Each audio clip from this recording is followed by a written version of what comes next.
പ്രിയപ്പെട്ട പ്ലസി സാറിന് വളരെയധികം സ്വാഗതം.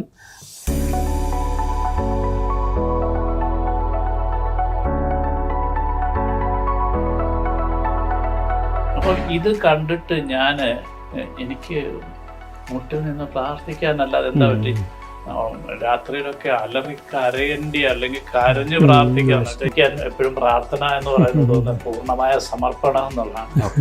ഒരു വെളുപ്പാകാലത്ത് എഴുന്നേറ്റ് എൻ്റെ ബാധ്യതകളെ, എൻ്റെ പ്രയാസങ്ങളെ, പ്രശ്നങ്ങളൊക്കെ ഞാനൊരു വെള്ള പേപ്പറിൽ ഇപ്പോഴും എൻ്റെ ഓഫീസിലേക്ക് വെച്ചിട്ടുണ്ട്. കാരണം ഇത് എന്തെങ്കിലും സംഭവിച്ചു കഴിഞ്ഞാൽ അതിൻ്റെ ഒരു ഉത്തരവാദിത്വമാണ്.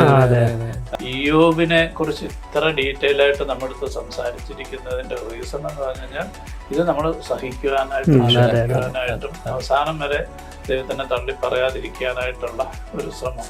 ഇങ്ങനെ ധ്യാനിച്ചിരുന്നിട്ട് ഇങ്ങനെ എൻ്റെ ദൈവത്തിനോട് എനിക്ക് കരയാനും എൻ്റെ ദൈവത്തിനോട് സംസാരിക്കാനും പറ്റുന്ന തരത്തിൽ ക്രിസോസ്റ്റം തിരുമേനിയുടെ 48 മണിക്കൂർ വേൾഡ് റെക്കോർഡൊക്കെ കിട്ടിയ സിനിമകൾ, അപ്പൊ അതിന്റെ എത്ര ഭർത്താമാക്കാർ കണ്ടു? ആരെങ്കിലും ഇപ്പൊ ആദ്യമായിട്ടാണ് സാർ ഞാനൊരു ക്രിസ്ത്യൻ ആയിരിക്കുന്നു എന്നുള്ളതിൻ്റെ മുഖ്യമായ കാരണം, എൻ്റെ ചെറിയ പ്രായത്തിൽ എൻ്റെ ഒരു 5ാം ക്ലാസ്സിലൊക്കെ പഠിക്കുന്ന സമയത്ത് ഞാൻ അമ്മയടുത്ത് പറഞ്ഞിട്ടുണ്ട്, എനിക്ക് വലുതാകുമ്പോൾ ഒരു ഫിലിം മേക്കർ ആകണം, ഒരു ആക്ടർ എന്ന് വെച്ചാൽ അന്ന് ചിലപ്പോൾ അങ്ങനെ ചെയ്തിരുന്നെങ്കിൽ ചിലപ്പോൾ വേറൊരു ജൂനിയർ ആർട്ടിസ്റ്റ് ആയിട്ട് പിന്നെ ഇങ്ങനെ ഇപ്പം അരഞ്ഞ് നടക്കേണ്ടി വന്നു. പിന്നെ ഞാൻ എൻ്റെ ഓഫീസിൽ ചെന്നിരുന്നു കഴിഞ്ഞാൽ ആദ്യം ചെയ്യുന്നത് വേദോസം വായിച്ച് പ്രാർത്ഥിക്കുക.